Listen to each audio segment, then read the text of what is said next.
My dear students, today I am going to discuss the physical features of India. So in the first video we have just given the introduction in which we have discussed about the tectonic plates, how it works, and due to that movement of the tectonic plates, the situations of our country. Okay, now in this video the actual actual physical features of India. So first, that is the Greater Himalaya, and it is also known as Himadri. So here you will find there are 1, 2, 3. There are 3 lines I have drawn. So these are really, it is not the lines, but it is shown the Himalayas. So here I have written the Greater Himalayas. So what it indicates? It indicates that from north to east, the Greater Himalayas has traveled or moved. Okay, in these areas, that is the outside of India, and this is the region of Nepal. Here what you find? You find that the slope of the Himalayas is very high. So what very high? So it indicates the elevations of the Himalayas in different areas is different, but it is approximately 6,000 meter. Okay, so elevation means what? The level of the sea level, how much it is above, and it is considered that is the 6,000 meter. Clear? Just below it, I have shown another line that is known as Northern Plains. Okay, this is known as Northern Plains. So plains means what? That is 100%. It is parallel. Parallel means horizontal. It is horizontal, and that plain is formed due to the deposition of alluvial soil. So its height is 150 meter. So here the Greater Himalayas, the elevations is 6,000 meter, whereas the northern plain is only 150 meters. Okay, third one is the peninsular plateaus. So plateaus is also just like the plain, but it is more elevated in respect of plains. So its height is varies from 300 meter to 900 meter. Okay, so it indicates that this is the Malwa Plateau, this is the Chota Nagpur Plateaus, this is the Deccan Plateaus. So these areas will come under the peninsular plateaus. So peninsular means what? Peninsular means the area which is surrounded by 3 sides, that is the sea. So sea means what? That is the Bay of Bengal, this is the Indian Ocean, and this is the Arabian Ocean. So these areas, this point to this point will come under the peninsular plateaus. Okay, above that there are also a number of plateaus, but that is known as central plateaus area. Clear? Now come to the next. It is known as Indian desert. So here just I have shown the Greater Indian Desert, and as you know, it is the part of Rajasthan. Clear? So Rajasthan has the Great Indian Desert, and desert is also just like the northern plain, but difference is that it contains the huge amount of sands, whereas the northern plain contains the huge amount of alluvial soil. So the elevation will be nearly the same, and you may write here it may be 150 meter. Now come to the coastal plain. So this is the line, this is the boundary of our country on the west side, on the east side, and the lower part, that is the Kanyakumari. Okay, this is the Kanyakumari which is present in Tamil Nadu. Okay, so these areas from the coastal lines, to up to some kilometer, that area is considered as Western Ghat, and this area is considered as Eastern Ghat. So both Eastern and Western Ghat makes the coastal plain, and it is highly fertile areas. Next is the island. In our country there are two islands. One is known as Andaman Nicobar. That is the above part is Andaman and the lower part is Nicobar. And the most lowest part of Andaman is Indira Point. It is also known as the southernmost part of country. Okay, so that is the Indira Point. But when the tsunami came, the Indira Point has totally submerged, and it is nowadays nearly it is vanished in the Bay of Bengal, and this is known as the Lakshadweep. Okay, so here there are a number of small dots indicates, so it indicates that Lakshadweep has a small area. Its area is very small, but a number of island is, and nearly it is 25 island is here, and there are more than 250 island. So on that basis we can say Andaman Nicobar is far greater than the Lakshadweep, which is located in Arabian Sea. Clear? Now I want to discuss one by one. So first of all, first, that is the Greater Himalayas, and it is also known as Himadri. So the whole Himalaya is divided into three parts. First is the Himadri, it is known as the Greater Himalayas. Second is known as the Himachal, and it is known as the Lesser Himalayas. So look here, this is the first, second, third. There are three lines is drawn. Okay, so first line is known as the Greater Himalayas, and you can say it is the northmost part. Okay, just below it, if you move, it means it is the southern part. So the middle part of the Himalaya is known as Himachal, and it is known as also Lesser Himalayas. And just below the Lesser Himalayas, another range is also present, and it is the southmost range from north to south, and that's why it is known as Shivalik range.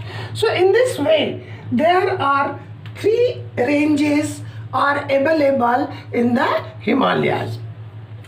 So this ranges or this division has been done due to elevations.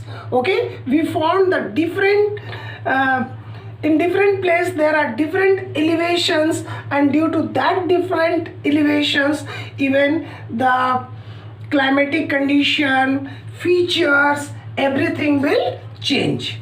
Okay, so here that change is not shown, but as we know that as we move towards higher and higher, the temperature will starts to fall, means coldness will increase. So here just I have taken the three names. One is the Karakoram range, other is the Ladakh range, next is the Jaskar range.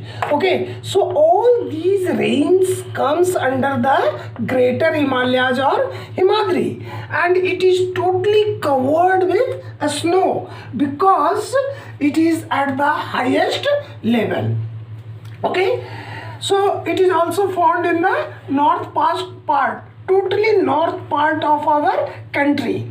So some area, these areas is also considered as the park occupying area. So Karakoram is present in our country, but the Ladakh and Jaskars will come under the Pakistan. So in this way we can say the highest range, these are the highest range which is present in the Himalayas. The most highest range is the, what is that, is the Mount Everest. Okay, so Mount Everest is not present in our country, it is present in the Nepal, and its height is nearly 8,848 meter. Okay, so in some books that is also given 8,852. So 4 meters has increased. Okay, but most of the book has not changed, and we know that Himalaya is a fold mountains. It has formed with the Tethys Sagar due to the collision of the two plates, and that is known as the convergent boundary. Initially, in the millions of years ago, the whole area was divided into two parts. One was the Angara land and the other was the Gondwana land. And when the plate collided to each other, and the Tethys, that was the sea, so that Tethys Sea has converted into the mountain form, because we know that the convergent boundary always forms mountain. So in this way the Himalayan mountain has originated. Okay, so now come to the movement. So here this is the Jammu and Kashmir, and it is moving towards the Arunachal Pradesh. Clear? So in the Arunachal Pradesh, what you find? We find that the elevations of Arunachal Pradesh is less, and elevations in the Kashmir area is very high. Okay, now come to the Himadri, we have already discussed. Okay, next is the Himachal, that is the middle Himalayas. Okay, so it has a particular range, such as we can say here it is not located, but the most important range is the Pir Panjal range. Okay, it is the largest range, Lesser Himalayas. Okay, Lesser Himalayas, it is the largest range of Lesser Himalayas or Himachal. Okay, next you can say the Kashmir area. The Pir Panjal range is located in Kashmir areas. Some of the another range is also present, such as Dhauladhar range. Okay, so Dhauladhar range will come under this point, where this is the area of what? This is the area of Himachal Pradesh. So Dhauladhar range will come under the Himachal areas, and it is also known as Kandla. Next is the have you heard the name of Kulu Manali? Okay, so Kulu Manali, it is a valley, and it also comes under the Himachal areas, and some part of it also located in Kashmir valleys. Another valley that is the most important, that is known as the Kangra Valley, it is also present. Now in the Himachal range, there is a Mahabharata range which is located nearly at this point. Okay, so this Mahabharata range will come under the Nepal. It is not located in our country. Now come to the outermost range, and that is known as the Shivalik range. So this is the third on the lowest part, and it is the outermost range. It is known as Shivalik range or outermost range. It is covered with the soil. Okay, it is not covered with the snow, because a number of rivers originates and deposits in that areas, and due to that the alluvial soils are also present. A number of deposits also takes place in that areas. Okay, this valley lies between the Shivalik and Himachal. Okay, and it has formed the dunes. Dune means what? So such like a structure. So these areas will no doubt valley like areas, but these areas are plain, so that is known as the dune. Have you heard the name of Dehradun? Okay, so Dehradun is also present in where? Uttarakhand. Okay, so this is the area of Uttarakhand, and this area will come under the Uttarakhand, and here the Dehraduns are present. Except Dehradun, there are a number of dunes are also, that is known as the Patli dunes. Okay, and we can say another name, it is not in my mind. So there are basically 3 dunes are present, Dehradun and Patli dunes, which is located in Uttarakhand. Okay, now if we divide it into east to west, what we find? We find that a number of rivers originates. So first river, just take here, suppose this is, everybody knows that Jammu and Kashmir, clear? So if this is divided into 2 parts, clear? So this part is known as the Punjab regions. Why we say Punjab region? That is the local name. Okay, because the rivers, the most important river Indus and the Satluj, okay, originates from these areas and move towards the Pakistan, but it is a part of Pakistan. Clear? Now just beside it, this is the area of again Jammu and Kashmir, and this area is Himachal Pradesh. So the Snow River also originates, that is also known as the perennial river, and that river is known as Kali rivers. Okay, now if we move towards in these areas, here that is known as the central areas, you can say, and here we find that Tista river. Okay, this is the Tista rivers area. So Tista rivers originates, and Ganga is also originates from these areas. Okay, this area is known as the Arunachal Pradesh area, Assam areas. So another rivers also originates, that is known as the Dehang rivers. It is known as Dehang. So Dehang means what? That is located in the Tibetan areas. And the last one, this is known as the Brahmaputra rivers. So a number of rivers originates if we divides the Himalayas from west to east. So in this way we can say that Greater Himalayas has a great importance in our country, which has helped our country in the different way in the formation of climatic condition. Next, natural vegetations. Next, we get a number of rivers which provides the huge amount of waters and so on.